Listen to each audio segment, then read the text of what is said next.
Hello, everyone. Welcome to Game Junk Prototype episode 33, recording on October 23rd, 2020. My name is Frank. My name is Sean. And my name's Andrew. Huge episode coming up. We went 2 weeks without recording an actual show, and we have yet to talk about the release of footage of the PlayStation interface, which we're going to be talking about today. My love affair continues. Let's just put it that way. But first, we got to address the elephant in the room here. What would that be? Huck is wearing his Oculus Quest 2. Oh yeah, The new revolution in podcasting. How is it, Huck? Is it changing the experience? Oh, it's amazing. I got a huge wraparound desktop I'm looking at right now. I'm seeing you guys on this beautiful, huge Zoom call, fully immersed, fully loving life. Huge, my neck's gonna be sort of strong. Yeah, my neck's gonna be gigantic. Very strong, very strong. Yep. Well, you'll be giving us your impressions of that, I assume. I will. In what we played. Okay, excellent. You know what? I'm gonna put this out there.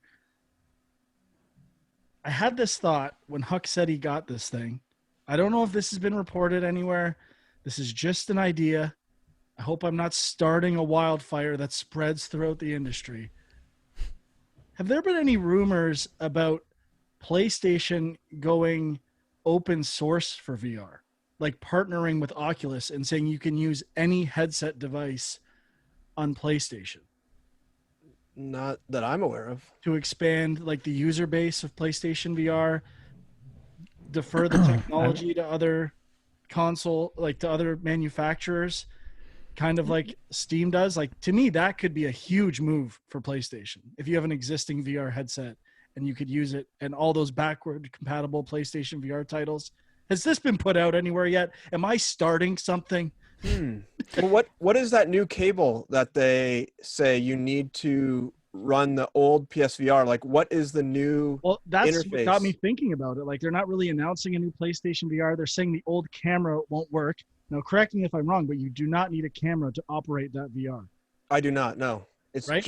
It's totally standalone. So, I mean, if they just had as part of their dev kit, like an interface for VR, and you could use any Oculus, any HTC. I don't know what their profit margins were on the hardware for PlayStation VR, but maybe they're just like, look, it's an advantage. If we can open it up to anyone to use any device, could be a game changer. That could be the next move. Well, I know this connects to a PC. You can get a link cable, and Exactly. it's basically a USB-C. So if the PlayStation cable that they're having is basically a USB-C, it could be conceivably possible. Just putting it out there. I mean, I feel like there's more of a chance of Microsoft doing that than Sony, just because Microsoft seems to have more ties to PC stuff and Windows and all that. So Look at the library you open up. Like, I don't know. I think both could do it. I haven't heard about that rumor anywhere, and I think it's like makes total sense for either company to try and do it. Well, I have not seen any information cross my desk. Just say no to comment. You haven't No you're comment. revealing what you haven't seen. Yes, I have no information, no comment. That's right. Okay. Your lawyer is advising you to revise that statement. Yeah. Anyway, just putting it out there. You know what? I woke up in the middle of the night. Like, what they should make. What are they doing? Because I kind of want to get a new VR headset, and if they announce it, I would go buy a new one right away. A good reason to get one for sure. Yeah. didn't they have, I'm just seeing this now and I vaguely remember this, but wasn't there like some new controller or something that they patented last year? I don't know, but maybe they're like, if I was being really strategic about this, I might wait. Maybe I wouldn't wait. I'm wondering if you like VR headsets are like pretty expensive depending on which one you get. And it's like, if you're debating between buying a new console right away and maybe bring up some of Huck's thoughts of why buy one right away, would you defer and get a VR headset now to use for PC or something else and hold off on the console? Maybe they want people to buy the console first before they make that type of I mean, if they that could, would be smart. if they can sell the hardware, I think they want to do that. But yeah, so it looks like they patented some sort of new VR motion controller earlier this year that they said looked similar to the Valve Index. I don't know if that means anything, but maybe it is the Valve Index. Anyway, just a thought. I thought it was a huge idea. It's not even that good of an idea. I just can't believe it's not floating out there. Like with all this like cross play and we should be able to play anything on everything. Like, why has no one brought that up? Like the fact that you can't use VR devices on multiple things. Anyway,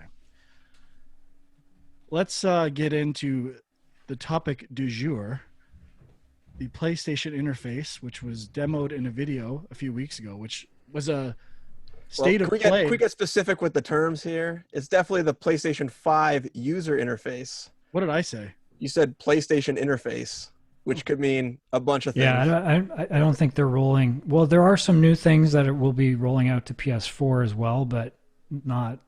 Okay, I take it back. Statement revised. Thank you. I don't mind being corrected. That is an absolute necessary correction. And I have to say, it was a state of play. I didn't even know what was happening. I found it after the fact. Well, apparently Digital Foundry might have dropped their video a bit early. I'm not sure, but Huck dropped that bomb over iMessage, and I was losing it. I had to check that out right away. And I watched both. I watched the PlayStation video and the Digital Foundry video. And I got to say, I know I'm sounding like a fanboy here, but my first reaction within the first 10 minutes is they basically embedded trophy guides into the hardware, into the interface for PlayStation. And it's literally perfect. Like the idea that I don't have to go on my computer and I can actually look up guides and how to do things while I'm playing the game on the screen right beside me, rather than having it on my laptop. I mean, you had to think I was losing my mind thinking this is a game changer. But let's be honest, this is going to come down to developer support ultimately. And I got to say, I don't think too many developers are going to support this stuff too much at all. Yeah, that was one of my thoughts as well, is just how much extra work is this going to be? So the idea is I think the big feature, which kind of ties into what you're saying, is that they have something called activities, which the dashboard, if you look at it, is kind of gives you percentages of, gives you a whole bunch of goals to try and accomplish within the game. I assume those correspond to trophies. I don't know if there's anything beyond trophies, and it'll have a percentage indicator. It's kind of copying Microsoft in a way. They had, they weren't called achievements. I can't remember what they were. They were activities, events. I think they were events or something where they would refresh stuff, but there was no points or anything related to it. I don't think there is for this either. So it really just seems like a take on events, which on Xbox was meaningless. And it's also a take on the Xbox One idea of percentages of completion of achievements, where you could track that internally, like just have a number that would update and you could see your percentage or how close you were to getting an achievement, which was mainly used by first party titles and some EA titles in my experience. So it didn't take off there. I don't see why it would take off here. The percentages is actually not too hard to implement in the game side. So I don't know why more companies didn't do it, but yeah, it doesn't seem to really take off as much as I thought it would. So the thing on Xbox, is it just like percentage of achievements or like gamer score that you've gotten from a particular game? No, it'd be like if you need to like collect 50 coins and you had 25, it would show 50%. Oh, so that is what the Xbox One does. Yeah. Yeah. Okay. It was built to do that. Now, not many games use it. Yeah. So it does seem pretty similar. Now, obviously the thing Frank's talking about is you can go to each of these individual goals or objectives and say, give me a little help on this, and it'll pop up a video. I think it was picture in picture, or was that just the chat thing they showed afterwards? Well, all of this stuff was like a window that popped up on top of the screen, and it like kind of had anchors where you could lock it to different corners of the screen. Right. Which, I mean, obviously sounds really cool and kind of innovative, but then you start thinking about, like, you when you talked about trophy guides in the past, Frank, you made a distinction about how a lot of them are spoiler free, and how do you pull that off? And then it kind of falls to the developer, because they're obviously the ones that are going to have to provide all the videos and all this stuff, Well, unless they find some way to outsource it, but that seems unreliable. that already exists though. It's really just like a system, like secret trophies or secret achievements, and if they are tied to secret trophies or achievements, I would think that's more what it's about than. Well, but I mean, it's just you got to give a video, and I guess what I was thinking in particular is, like, if it's a spoiler free one, or like some sort of like hint system to sort of push you in the right direction without totally telling you how to do it, then that becomes like work for the developer. Like I feel like that would be, Or it's like, this is a spoiler one. If you watch it, you're going to be spoiled. yeah, maybe. I don't know if they explicitly said it had to be a video though. So you Yeah, could in theory that's just do true. screenshots, I would think. That's true. Maybe that I would mean, be a good way to. didn't get into this, but one of my thoughts, and this is kind of a take on what a lot, I think, Android and Apple do with some of their operating systems, but are we going to get like the ability to watch YouTube or Netflix on top of things we're playing? It's Like, gonna Seems happen. pretty likely, yeah. yeah, like, I mean, I kind of like that, not going to lie. I mean, I'm kind of fine having it on my laptop beside me while I'm playing, but, you know, I know Now, Jay will but, want to watch some franchise kicks while he's playing Shinobi. but now again, didn't Xbox already do that? Like, wasn't that their whole thing with the Xbox One? Was that you can put your TV signal into the Xbox, and you can, like, I don't know if picture in picture was an option, but you definitely had the ability to have your TV come through the Xbox, right? Yeah, that was just like a TV. It would bring up a guide essentially and interface with most cable or satellite providers. It was just the idea was when it was called Xbox One, it was like one central hub for entertainment in your living room. And Right. I think everyone was pushing that with their stuff, but now the idea of having apps and all the stuff is so commoditized at this point. Like, it's completely gone away from that central location idea of Mhm. technology. Right. For the activities part, I must say that the jump to any place in the game based on the activity you want to complete is pretty neat. Hmm. Obviously, for a game like Sackboy Adventures or whatever it's called, where it's level based, that's a little easier to do, and you can probably jump them to a certain spot. But I don't know how they would do it for like a bigger game that has more progression, right? And you just kind of like let's say a Final Fantasy game, would you just jump them back to the beginning of the game where you missed something, and then how would that progression carry forward? I think I think it's there's a nice in locking theory, but system where activities would be driven based on where you are in the game. So they wouldn't let you unlock that activity unless you like had the requirements to do it or something like that. I know, Again, but it gets complicated. I don't know who's going to want to do that, but yeah, but I was thinking like jumping back, something you missed, right? Like you've obviously unlocked it already. Now you're like let's say you miss a treasure box that has some achievement in it, right? You jump back to that dungeon, then what do you do? Do you I don't then think they're just going to allow that. return to your like can you are they going to give you the ability to just kind of like update the save game and then move forward and like I don't know, it's weird. I think their recommendation would be design your achievements Yeah. and trophies so that you don't have cases like that. Yeah, I'm sure. I'm sure. The one thing we didn't mention is it's PS Plus members only. So I won't Which even be part? trying. Which part? Just the jump to any Yeah. point? I think the whole activity system and guide part of it. Oh, really? I thought activities at least was for Oh wait, everyone. hang on. In my notes, I say the official game help. So I guess that would be just the walkthrough type Yeah, thing. the videos in a trophy Hmm. guide. So Yeah. Now, I just the other thing on that, like I guess, yeah, like Xbox is already doing it, but my initial thought at just seeing that, I was like, I don't care so much about trophies, but if I could have like a nice indicator just on the dashboard of how far I am in each game, that could motivate me to go back and play games more, because I forget about games and never go back to them pretty often. So if I had something there, and I know a lot of games do this, but a lot of them are like based on like 100%ing the game, right? So it'll say like you're 30% done, but like all I care about is getting through the main story.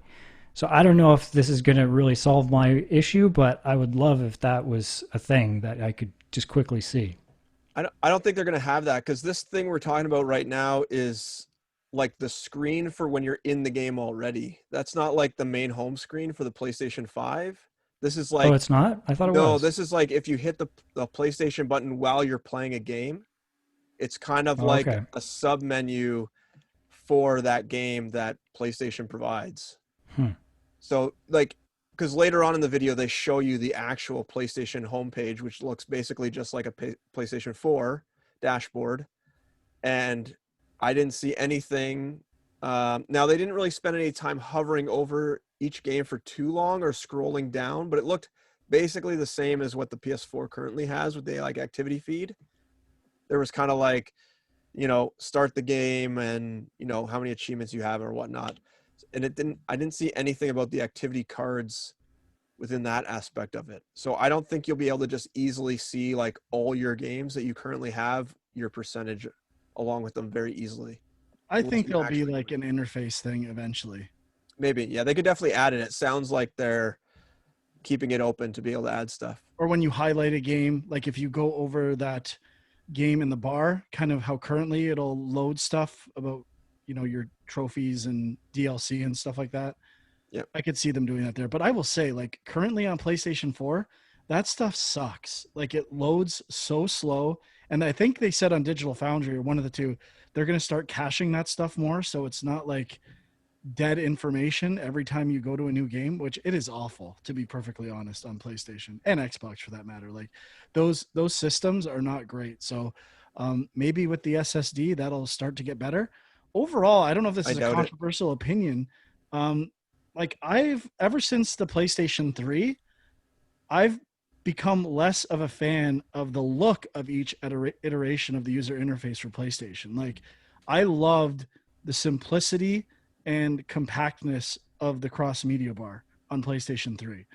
And PlayStation 4, especially for someone who has a lot of games, doing the folders and navigating it is really not that great.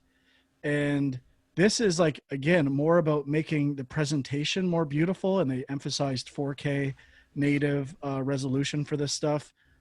It still looks like making it less easy to access the stuff I want to access. Like, it looks like it's more about presentation than convenience. Again, I'd have to use it to confirm that, but I mean, I don't hate it, don't get me wrong, but it still feels like it's a step in the wrong direction for functionality as far as I'm concerned, which is why I want what I want out of the home menu. I don't spend a lot of time there. To me, it looked almost identical to the PS4, just with higher res, background image and rounded button corners or whatever you want to call them. Like, I didn't see much difference. They didn't show off any folders, but I imagine you're going to have to do folders because it looked the exact same in that regard. Well, they're a lot smaller, right? And they're featuring like the game Mm-hmm. artwork in the background. And the amount of icons there were until like the library icon or more, like more at the end, um, there's not that much. Now, to be fair, you can change that option in PlayStation 4 to like show everything or, you know, cut it off at a certain point. So I will have to get my hands on and dig in here deep. This is going to be like a 3-part episode when we get our hands on these consoles. But, you know, it's okay. I it's what I'd expect for the most part. Not blowing me away by any means. But the functionality, it's a bit better, but it's like, I was joking. It's not a game changer by any means. Well, one of the other things they talked about was how they're changing the party system. And it seems like it's more like, you know, having a group chat or something like that, where you have a group of friends that you play with. And it's kind of, you can message each other, you can be chatting with each other or streaming each other's games while you're playing your own game. I don't know how often I would ever use something like that, but it's kind of neat. I guess that's the problem with a lot of this stuff is they introduce all these new features at the beginning of a console launch, and they say, hey, here's all this cool stuff. And then it's a question of, does anybody actually start using it? Because if they don't, it just takes up space and kind of ruins the UI over time. But I like the idea. Yeah, I mean, I don't. It sounded the way they said it. I don't play a lot of online games. I think Ghost of Tsushima for that review was one of the first times I played. Well, actually, we played Fall Guys pretty recently, right? So those are the only two times I've really used PlayStation Online. And it sounded the way they phrased it that they were addressing concerns that I'm not aware of or problems with um, the current party system, which I don't know what those are. So, um, Well, there was a little, I don't know if this video came out. I assume this video came out before there was a bit of controversy, right, about how the PlayStation 5 has built in mics on the DualShock 5 oh, right. and how it can record Dual sense. DualSense, yes. And it can record what you're saying. And apparently it is recording what you're saying and can be used to, if you want to file a complaint about somebody, if there's harassment going on, something Oh, like really? that. Yeah. Yeah. Well, I didn't hear that. But people have also been not too pleased about that because they're like, well, wait a minute, you're recording everything we're saying? Like, that's not cool. So I don't know exactly where that went. Like, I think they kind of just said, oh yeah, we're listening to your feedback. Maybe we will change some things. But the idea was it was just for the harassment thing and nothing else. So I don't know. It is weird. You obviously are still in your Nintendo phase, because if you would have turned on your PS4, you would have gotten a system update to 8.0, and it makes you sign like a little waiver saying you agree to be recorded. Really? How Yeah. did I miss this? This is crazy. Apple, make a game console, please. Too much Animal Crossing. The other thing they mentioned was they're doing 4K screenshots and video, which will make pretty impressive like YouTube videos if you can upload to the YouTube. I mean, when they showed the approved sort of like third-party sites, they only showed Twitter. So I don't know if that actually is indicative of which third-party sites they're approving currently, but Maybe Google's locking down YouTube for Stadia. That's their maybe their edge. Should we talk about the elephant in the room? There's another elephant in the room? The Killzone reference? Oh, it didn't even register with me. What? Just that it's the profile pic. Yeah, the profile pic, and the guy's name was Scotty Kenzo, which I guess is one of the soldiers in the lore of Killzone. So everyone's thinking that it's like a subtle hint that Guerrilla's working on the next Killzone game. Oh, it makes So sense. I'm sure I feel like there has been PS videos put out before, like years ago with like PS4, that use that same icon and same name, but I didn't double check to see if that was the case. I just felt like the internet was overreacting and like they had done this before, but obviously I would prefer if that was true because I love Killzone. So Well, I hate to go Michael Pachter on you, but it is true. Guerrilla is working on a new Killzone. yeah, I know. That It I is can- obvious. They already said they split into two teams, Horizon and a mysteriously other one. Gee, I wonder what that would be. The masters of first-person shooters. Now, Not just going to give them all up. unless I'm missing something, the only other thing I think is worth addressing is they featured loading a game from like how did they? There was a term they used, or maybe Like a fresh boot? yeah, basically? fresh boot. They did a couple fresh boots for one fresh boot for Destruction All Stars, Yeah. and it was pretty fast.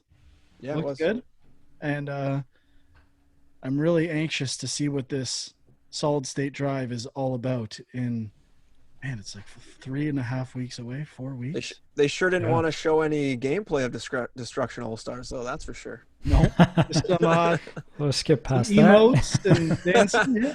Yeah. Let's just take a screenshot and then be on our way.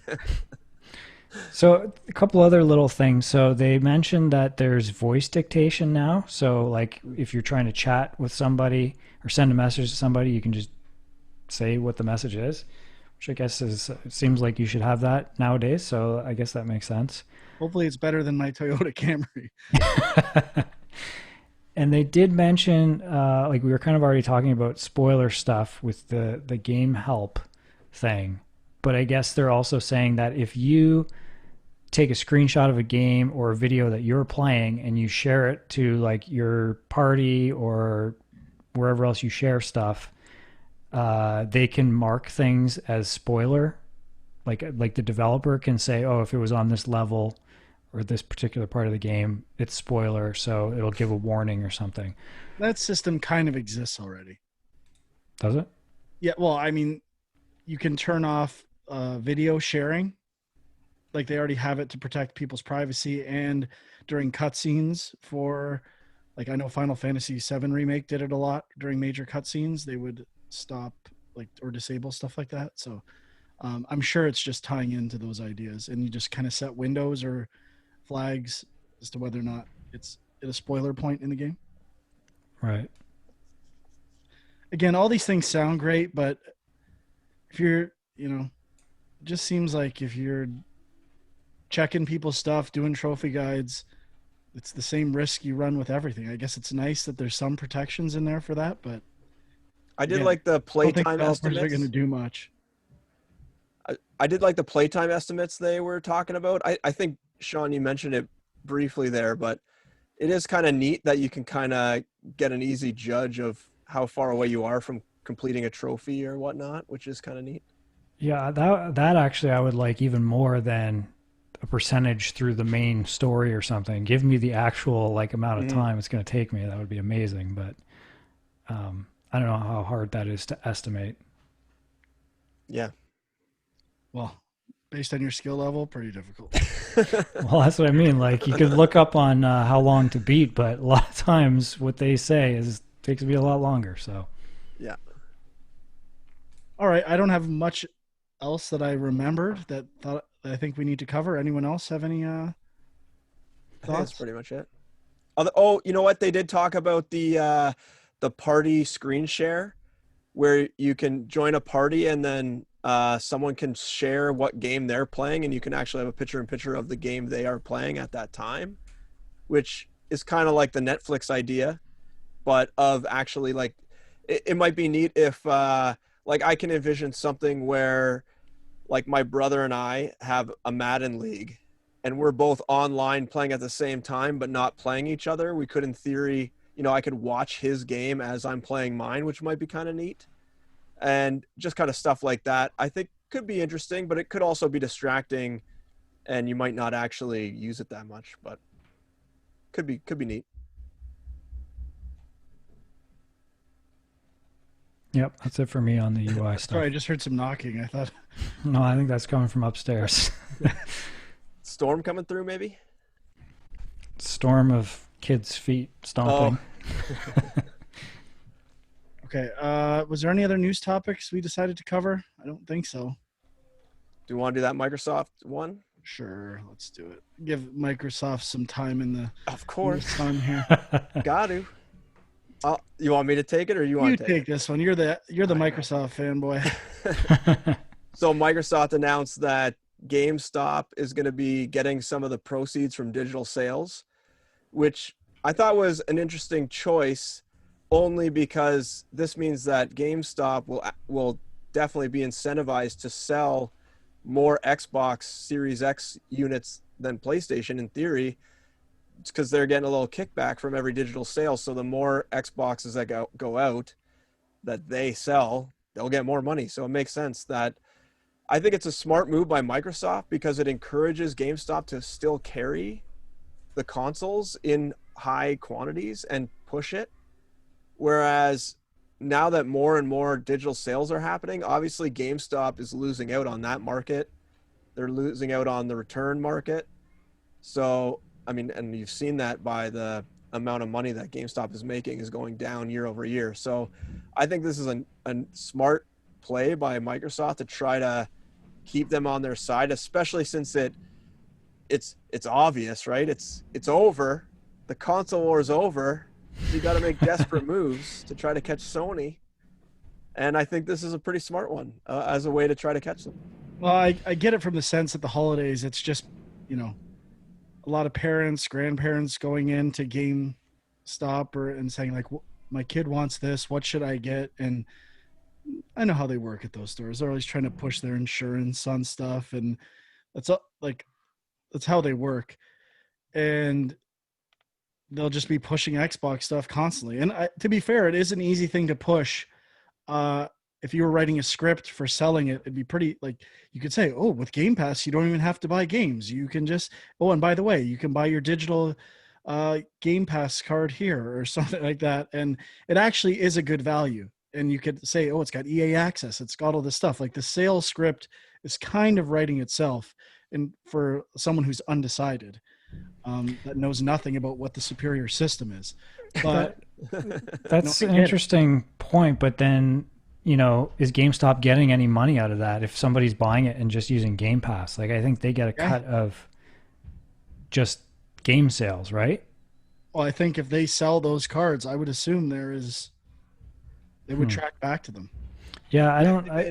That is the case. You like register or whatever. GameStop would register that console ID was sold by them. That's how Microsoft knows to give them. So I think they said any digital sales that happen on that unit go back to GameStop. It's not like a all digital sales type thing. It's just from that unit. Okay. I didn't know that. All right. Yeah. So if I buy the Series S or whatever, or even the Series X, and buy only digital at a GameStop, they'll get a cut of all my digital sales. It kind of makes you wonder, though, is this really beneficial to Microsoft? Because, I think GameStop is on the verge of, I don't know. I just found a story, and I remember hearing this, that they've closed a bunch of stores, and I don't know if it's because of COVID, if that's affecting them. But you got to think, because of what you just said, Huck, digital sales are seriously cutting into retail store sales. And other than, GameStop pushing the Xbox for people coming in to buy it and potentially advertising and sales and flyers and stuff like that, is that really worth it for Microsoft? I guess it depends how much they're Well, that's giving why them, I highlighted this Christmas season. I think it's the most important one for them. And worst case, GameStop goes out of business. It doesn't cost Microsoft anything. It's all about getting people in the Microsoft ecosystem for the next year. Yeah, that's true. I don't know what the cut is either. I don't think they said that. I'd have to go back and read some of the articles, but I'm sure it's not very high. Maybe 10%, maybe. Well, if it's anything basically in between 30 and 0, it's a net gain for Microsoft, right? I think the markup at retail is also 30%, basically the same way it is on digital storefronts. So it's less cut to another retailer that they'd be taking, and yeah, it's less money to Microsoft, but it's also those systems may not have ever even made it out if they didn't do that. So I think it's just.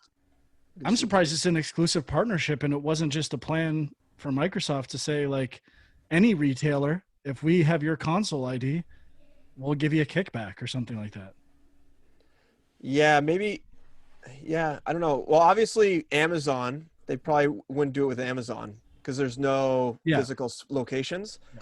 But Walmart maybe would be a good choice. If they can have Walmart, that in the console wars doc, it was Walmart was such a huge player in storage, shelves and where consoles were displayed, and Nintendo trying to control that. I would think they would expand this idea.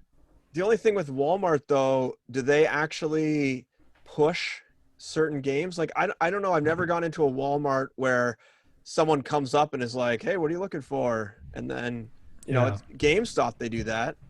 But I don't know about Walmart.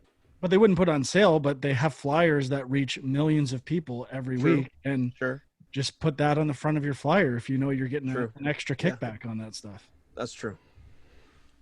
Yeah, the article I'm looking at does not say what the percentage is, but it does say it's a multi-year agreement. So, and to be fair, it's possible these kind of deals do already exist between Walmart and PlayStation, and we don't know about it, or they have different cuts depending.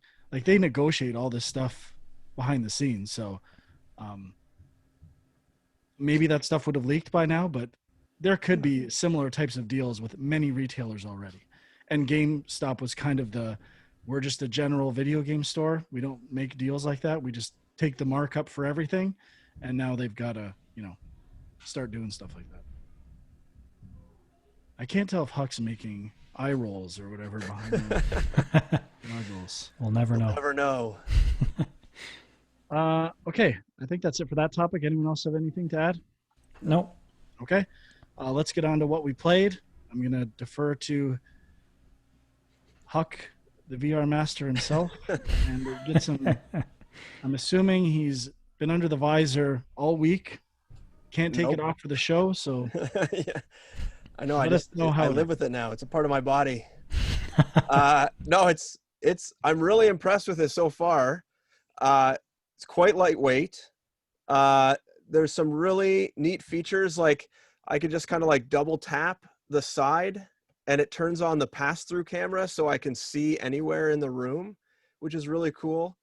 And I'm finding the resolution really great, much higher than the PSVR from what I recall, though I don't have like a ton of experience with a bunch of different titles with the PSVR.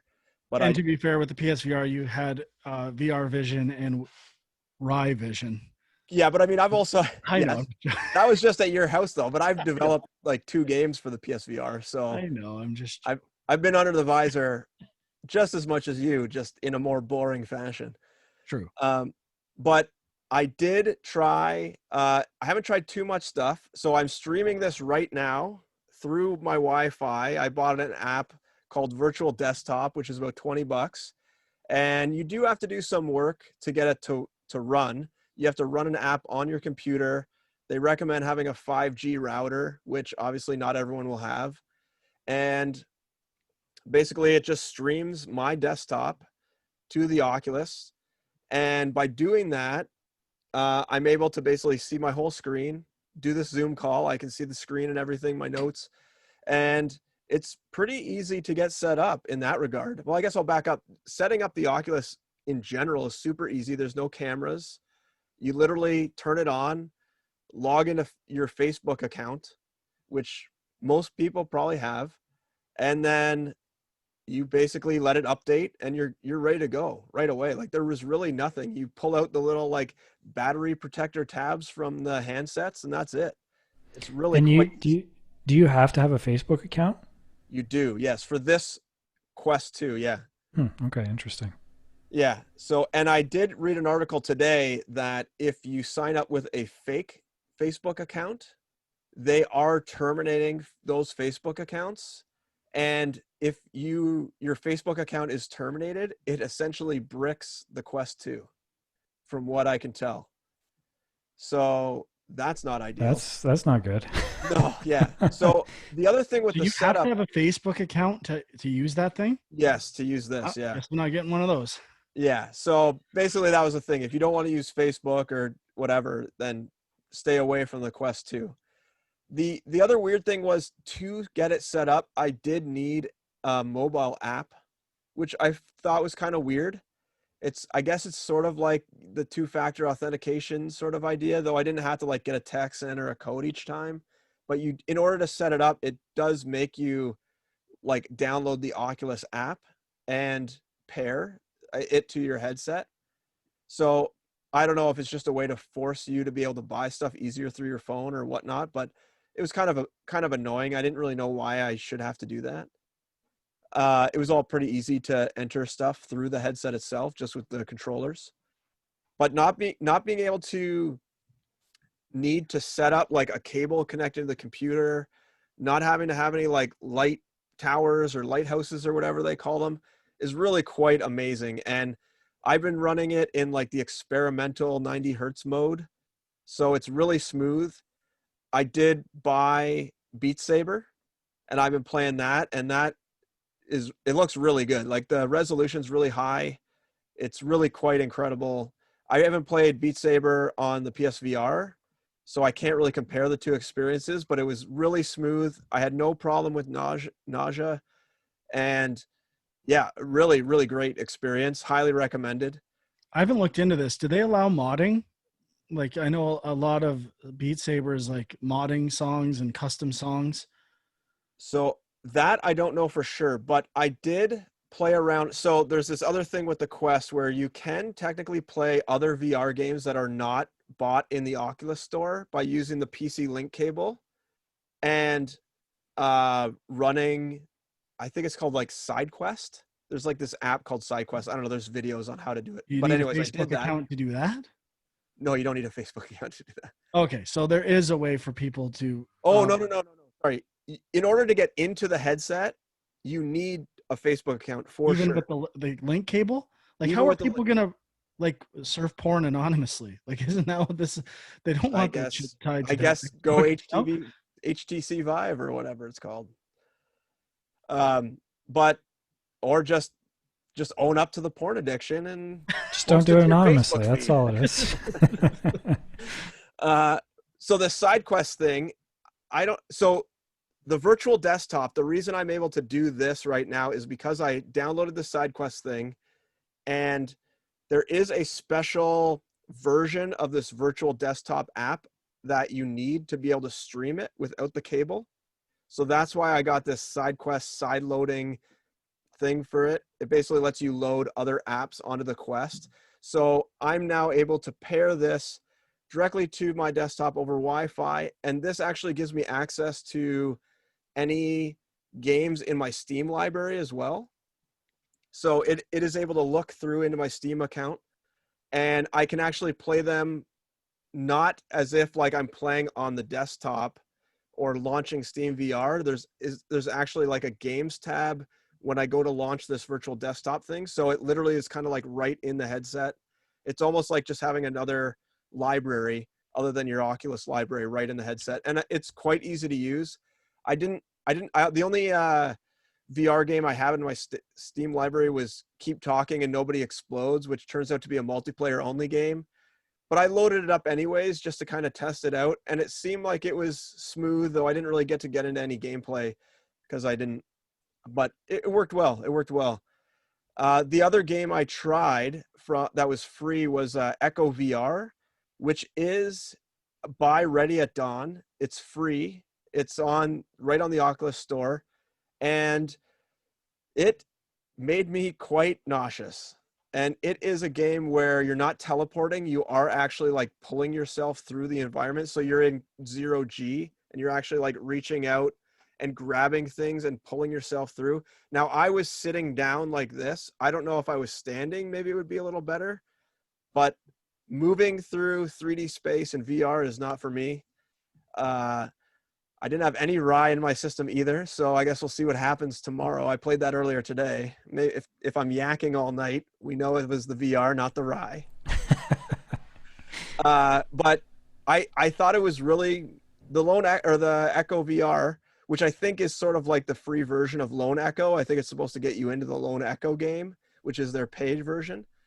I thought it was pretty neat what was going on, and but just the nauseousness was it wasn't too bad, but it was enough to make me uncomfortable, even though I am running the like 90 hertz mode. I don't know if the frame rate was dropping, but it didn't feel like it. It just felt like the motion through a 3D space was too much for me. So I don't know if the Half-Life, I want to pick up Half-Life Alyx, and I don't know if that is a teleport through the world or if it's an actual movement through the world game. I think they give you both options. Both options? Okay. I think was so. looking into the LA Noir VR stories or whatever they call them, and they also have the same thing. It was like you can swing your arms to run through the environment, or you can do the teleport. So I hope it does give you both options, because that is just not quite. Maybe if they could get it up to like 120 hertz, it would feel better. I'm not sure. It's probably just moving without moving, you know? It tends to be related to strafing. What I've seen. That's Strafing? when it's the worst. Yeah, like Well, and that was the thing in this. Flutter Money. Is that what it was called? I'm not sure. Flutter Truth. Yeah, that sounds familiar. The PlayStation game. Sean. Yeah, I don't remember. Gangster game. Blood and Truth. I don't know. Is that what it's Look called? it up. Yeah, I think so. I think you're right. If I said butter truth. Butter truth. I'll play that. Yeah, Blood and Truth. Um, from what I've heard, Half-Life Alyx does not cause nausea, so just buy it. Yeah. Well, I'm being cheap and I'm trying to wait for a little sale. It's a $70 game. So, and that was the other thing, actually. I was surprised that almost every VR game is $30 or over, which is good for developers. But I was just kind of surprised in the current, environment that there's not cheaper games out there to try out. But most things look pretty high quality from what I could tell.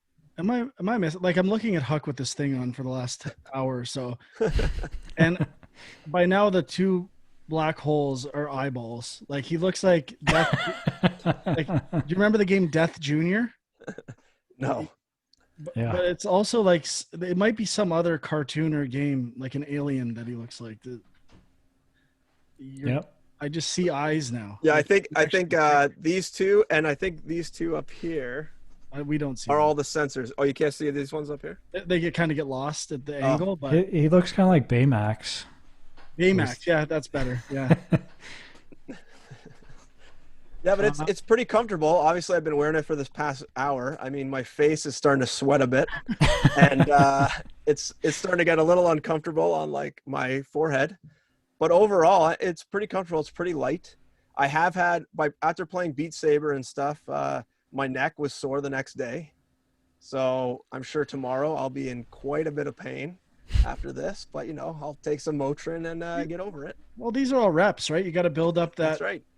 Visor, Next episode, I'm just gonna have a huge get neck. the next go. Yeah. Now, Huck, is Vader Immortal not free anymore for Oculus? It didn't look like it was. I saw it and I think it was $29.99. Oh, that's too bad. I think it was free for quite a while, but Maybe the first episode. Maybe I just didn't see that. I'm not sure. But there were some other things I was looking to try. They have quite a few free VR things. I loaded up. So I did this virtual desktop thing, and I loaded up just a. I have like a Plex server running on my computer, so I loaded up like a movie, and was watching it in like a virtual theater, and it ran quite well, and it was pretty neat. You got a big screen, and the audio was fine. I didn't plug in any headsets either. I was just using the Oculus audio. And it was pretty fun experience, and it streamed fine over I couldn't run the full 1080p through the headset. The stream just wasn't good enough. I did have to knock it down, the quality a bit. It was still 1080p, but just a lower bit rate. But it ran pretty well. And then I also tried YouTube VR, which basically just has some outdoor environments that you can kind of look around in. I thought that worked pretty well. And it looked really good. As long as the YouTube video was loading at a high, I don't know. I did this one I was kind of up high in, I think it was London, England. And the video just stayed at like 240p for like the whole thing. It was so blocky and chunky. And I had to manually bump it up to the highest. I don't know why it didn't auto go higher, but it doesn't look that good when you're running at that low of res, but pretty good. I did like an underwater one.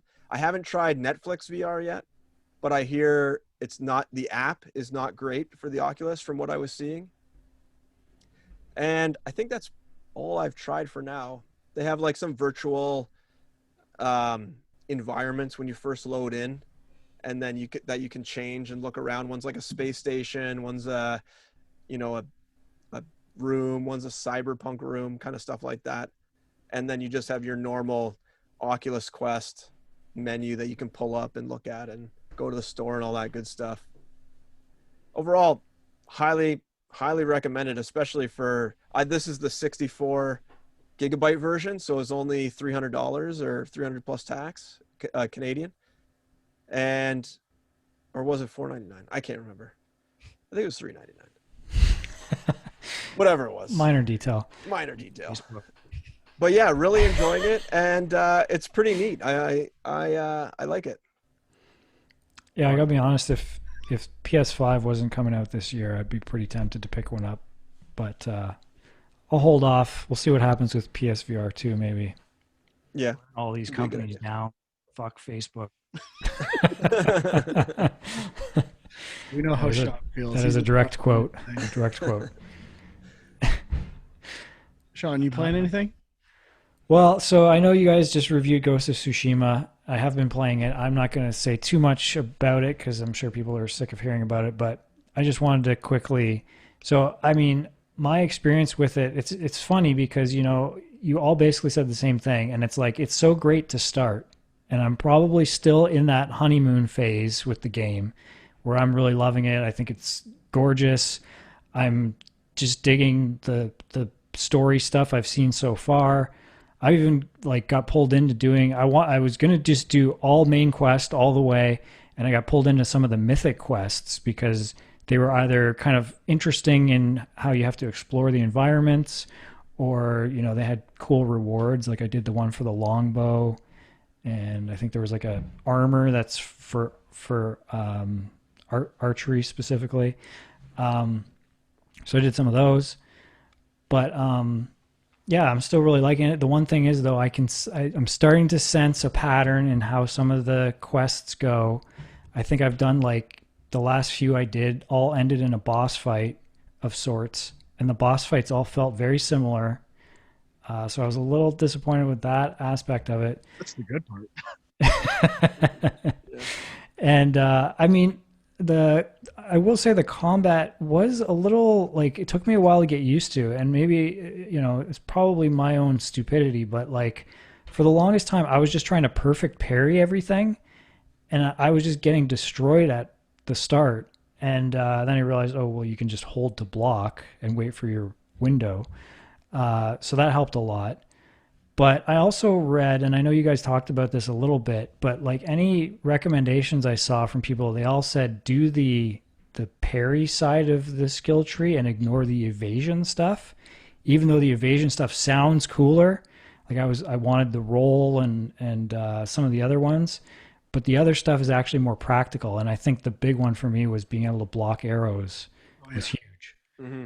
So Definitely.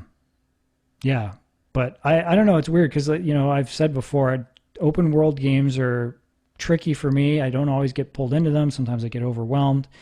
Breath of the Wild changed that a bit, and I'm feeling a bit of the Breath of the Wild feeling with this right now. To the point where I was like, I don't know. Everybody says this is like Assassin's Creed. Should I be playing more Assassin's Creed games? But They're not saying that in a good way. They're saying it yeah, I how know. I said it. It's Assassin's Creed 2. Right.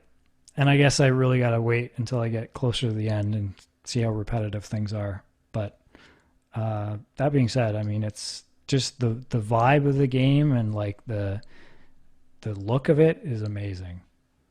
Definitely. Oh yeah. Bamboos and haikus, baby. Yep. I had a couple other quick things to mention. Did you have something you wanted to talk about, Frank? I'll just quickly say I'm still going with Nintendo. I've been away from Zelda for like 2 weeks. I've got to get back to it. I've put so much time into this game. I have to finish it. Um, Still working on the last level and 1 star for Mario 64. TikTok clock fucking sucks. The worst. And I did play a little bit of Mario and Rabbids Battle Royale. Is that what it's called? I don't know. Kingdom Battle. Kingdom Battle. Oh, fuck shit. Anyway, that game's amazing. Like I'm not Yeah. a strategy fan, but the biggest success of that game to me is the overworld. The overworld is amazing. It looks so good. The humor is actually really good in the game, in the cutscenes and stuff like that. Like as Yeah. for cartoon humor, it's really good. And just the breakup of the strategy with like this kind of really, I don't know, it just feels so good. This isometric overworld. I love it. Anyway, haven't played a ton, but I am liking it quite a bit, and still doing my daily Animal Crossing. Still loving that. Nice. Still Yeah, plugging away. I gotta. But I gotta say, I'm getting the itch. Like I know I said I was gonna play Nintendo till November 12th. I'm getting the vibe. Time to go back. I think Either The Witcher or Red Dead might need to happen before. Really? I got the itch to try The Witcher too, but there's so many other things. But then they said they're not. The Witcher's coming out an upgraded version for Hmm. PlayStation 5, and I'm assuming Red Dead's going to get the same thing. So I feel like Yep. I should just hold off. I don't know. But then there's going to be so many PS5 games you want to play. I mean, it'll never happen, man. Yeah, I'll just make those the PS5 games I play. Like Okay. I'm saving them as PS5 games. I've waited so long on PS4. Why not have the motivation of the generation boost to get me to play them again? Yeah. If that works for you. Coming back. I don't think I'm going to make it till November 12th. Maybe I'll use VR as kind of a bridge. But I do have to say, like, once you're playing Nintendo and you've switched the A button to be confirm rather than X, you got to reprogram your brain. Yeah, you do. That's why you have to go a long stretch with Nintendo, get it all out of your system, and then go back. So I should probably finish Luigi's Mansion and Zelda and then call it quits. Well, that's a good segue into one of the other games I wanted to quickly talk about, Genshin Impact. This is this new free to play game. It's free to play? I didn't know that. Yeah, free to play, and it's, apparently a lot of people are playing it. It seems to be doing very well. And the way it was described to me initially is that it's sort of a Breath of the Wild clone. And I don't know if I'd say it's a clone, but there's definite huge things they're taking from Breath of the Wild. The art style is very similar. Right off the bat, you are basically given a hang glider to hang glide through stuff. You can cook meals in it. You can climb up anything in the game. So in a lot of ways, it feels very similar to Breath of the Wild. Now, you had talked to me about that Oceanhorn game on Apple Arcade, I think. Yeah. When I played that for 5 minutes at the cottage, it was such a Zelda ripoff, I barfed in my mouth. Yeah. I'm looking at these images from Genshin Impact, and I'm double barfing in my mouth. They basically the effects are exactly the same. The fire and explosion effects are identical. Well, I was going to say, I think this is at least sets itself apart a little bit because it has more of an RPG flavor. You can have, I think, up to 4 party members with you, and you can switch between them on the go. So you can have 4 people's different weapons and different attacks that you can just swap between them, which is kind of cool. I do like the art style too. I would say it's a little more anime influenced. Obviously Breath of the Wild is very anime influenced, but I would say this is even more so. But and while that generally isn't clearly my thing, the main character has a different vibe, or the characters have a different vibe than the environment, right? The environment is a direct Zelda hack. The characters, sure, they're a little more anime. Yeah. Fuck. But I'm pissed. I haven't really played it enough to there's a lot of stuff going on in the game, and I was a little I guess one of the big things, the way it is free to play, the way they make money is there's a gacha system. So it's every day you get a certain number of gems that you can use to randomly get loot, and they want you to spend actual money to get better loot as well. And so there's just a lot of right off the bat, you're getting all these different weapons and artifacts and things that you're having to sort through. And it was just a lot of stuff to try and figure out. But the other thing that was really bothering me is that the A and B buttons are swapped. So it's everything that would normally be on an A button, to confirm stuff, is actually going back in the menu, and everything to go back is on, it's just... When you say A, which A button are you talking about? Are you talking about Xbox A button or Xbox Switch A button? A button? Okay. Oh, huh. That's the cross weird. button. Yeah. Okay. So, and you can't I don't know, I looked for it, maybe it's there, but I couldn't find a way to actually remap the buttons. So it seems like a real, I don't know if it's it's like they actually copied the code from Zelda and forgot to swap. Yeah, it's like that. Maybe, I don't know, Nintendo leak. But Nintendo is actually would be more like X and Y, right? Or wouldn't it? I No. don't know. Stop. A is Don't confirmed. don't say where you're. This is A, which is embarrassing. circle, or B on Xbox. I don't know. I can't. John, I'm gonna quiz you if you don't stop. I don't know. I can't, like, it's all second nature, Frank. I can't actually think of what buttons I'm pushing. You know how it is. But anyway, it's reversed. It's real annoying, and I wish you could switch them. But the other thing is, so it's available on PS4, PC, iOS, and Android. And so if you play, so I tried on iOS first, but apparently you can't use a controller on iOS. It's touchscreen only, so that's kind of annoying. I hope they add controller support for that. But it is cross-play between PC, iOS, and Android, but not cross-play with PS5. PlayStation. So if you start playing on PlayStation and think, oh, I'll be able to take this on the go and play it mobile as well. That's cross save. Sorry, cross save. Yeah, I guess that. Although, and now the other thing I haven't really explored is I think there is like a multiplayer mode. I don't really know. Like, it feels like it's set up like it should be an MMO, but it's not. But I think there are ways to like co-op with other people, but I just haven't really looked into what that is exactly. So I don't know. Anyway, I would say though I was still impressed by what they've, I'm kind of biased when I hear something's free to play. I'm not interested. And maybe that's an old fashioned way of thinking because a lot of the huge games now are free to play. But I was just impressed from a quality standpoint, how good it looked and kind of how much it felt like a Breath of the Wild game, but with a bit of a different flavor. So worth checking out anyway for free. And then just real quick, there was an interesting Apple Arcade game I was checking out called the Collage Atlas. I don't know if you guys heard of this, but really interesting art style.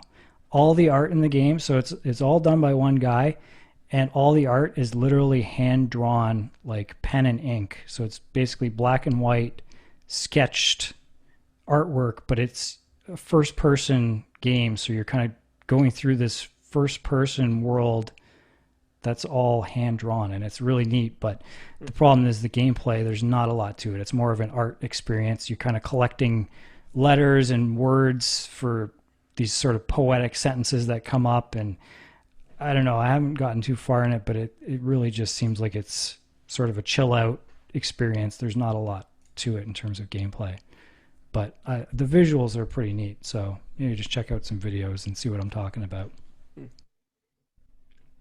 I can jump in. I finished Final Fantasy VII, 1000 it on my Wow. Xbox. And yeah, I still love that game a lot. It was really good. I think Frank talked about it a couple weeks ago. Don't have much more to add, but Reveal your Still love shame, please. I think you made fun of me when what, that I cheated to Yeah. beat the the Emerald Ruby and weapon? Emerald bosses, because I said they're impossible. You said, "Oh, they're way too easy." I did them all on my own back in the day. I did. So first don't I have time asked for you, that. did you cheat or? Oh, of course I cheated. I don't have time for that shit anymore. That was back when I had all the time in the world. And then I also tried another game that came to Game Pass called Katana Zero. Oh, that's Which I out thi- on other consoles now. Oh yeah, I almost which- bought it for the Switch. Oh my god, thank God. And Sean, I think you'd like this game. It is you play as like a ninja samurai type person, and it's kind of like Super Meat Boy in the fact that each area is like a small contained stage where you're not avoiding players, hazards. You're trying to kill everyone that's on screen, and you have basically your sword attack. You have a dodge roll, which makes you invincible. And then you also can pick up things in the environment, which usually kill enemies from a distance.